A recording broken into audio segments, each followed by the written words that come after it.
Alrighty guys, another day, another stream, and today we got a great video. Today, I'm taking on the carnivore diet. That's right, and I'm going to be forming an argument against the claim that the carnivore diet is optimal for human performance and health. And that's it, right? I'm not arguing against meat, not saying that you shouldn't eat meat, I'm just saying you shouldn't eat nothing but meat in 99% of situations. And I will admit that there's a 1% where some people, react tremendously to having just meat in their diet. And if that's you, then go for it. It's great. But for most people, it's not great. And let's talk about why. All right. So I'm going to go ahead and just break down some of the arguments that carnivore people, the average carnivore enthusiast, let's say, would use for why they should do carnivore, why you shouldn't actually eat a balanced diet with plenty of other nutritious foods as well. So number one is basically always a straw man argument that if you are not eating the carnivore diet, that you must be eating seed oils and processed food and junk food, and there's no in between. So it's either just meat or McDonald's, and that's all there is to it, right? So obviously there's a bunch in between. You can eat whole grains, fruits, veggies, all these good, delicious foods that nurture performance and health, and all that good stuff, right? But we're stuck on this whole if it's not carnivore, then it's seed oils, and you're just killing yourself and you're dying. Then there's the argument that plants are toxic, right, and that they don't want to be eaten, but you could apply that same exact logic to animals, right? So this sort of claim, there's a theme where you can make just basically any claim that you want to try to prove some kind of point on the internet about whatever it may be. There's carnivore, there's all kinds of political stuff, this and that, whatever it may be, right?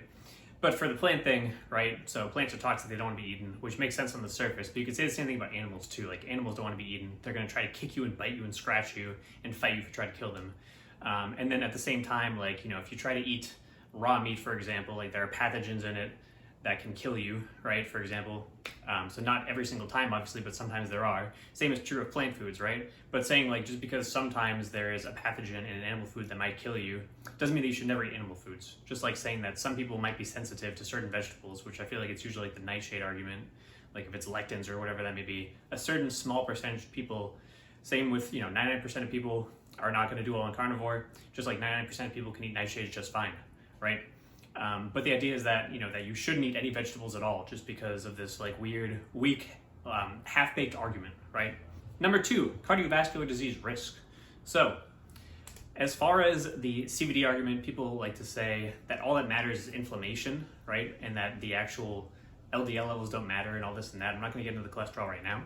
But as far as inflammation goes, right, there are huge anti-inflammatory properties or compounds in plant foods, right?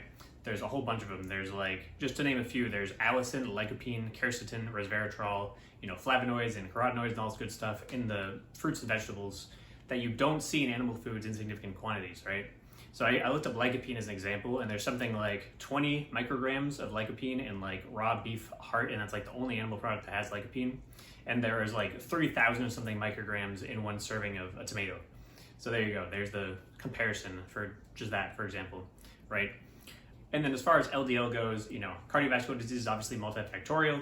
LDL is just one component, but we do know that eating copious amounts of saturated fat does tend to spike your LDL, which may or may not contribute to heart disease.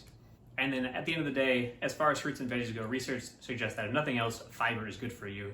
And it used to be that we could all agree that vegetables were good for you, whether there's the South Beach or the Atkins diet or whatever crazy diet there is, vegetables are good for you. Now we can't even agree on that, can't anymore because of woke. Point number three is the do your own research / think for yourself argument, which is just plain hypocritical because now carnivore is trendy, so now everyone's just getting fed this carnivore thing and they're just buying into that, like I said, with a lot of half-baked logic and not very good arguments for it. And then the last point number four, is people say, I feel great. Right? So as far as cardiovascular disease goes, if carnivore does contribute to that, you don't feel it coming on, right? You're going to feel great up until the moment you have a heart attack and die. And I have a couple anecdotes, people that I know. So one of them was running triathlons, was in the best shape of his life, and then literally had a heart attack during that, lived thankfully. Another one had such bad blockages in his arteries that he had a 90% blockage and I think 370% blockages and had to have a quadruple bypass without having a heart attack, by the way. And didn't feel any symptoms, felt great, and then had the surgery, and then afterwards, still felt great, felt no difference before and after, right? So, and also on top of that, there are plenty of things that can make you feel great that aren't very good for you, such as meth, heroin, plenty of addictive substances like that. But yeah, hope you guys enjoyed this video. That's all I was going to say about that. So I wanted to ruffle some carnivore feathers for a little bit. Again, my stance is that you should eat a balanced diet.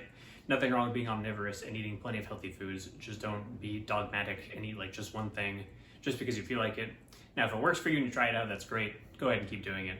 But yeah, that's really it for this video. Hope you guys enjoyed it. Let me know in the comments what you want to see next, and I'll see you guys in the next video. All right, goodbye.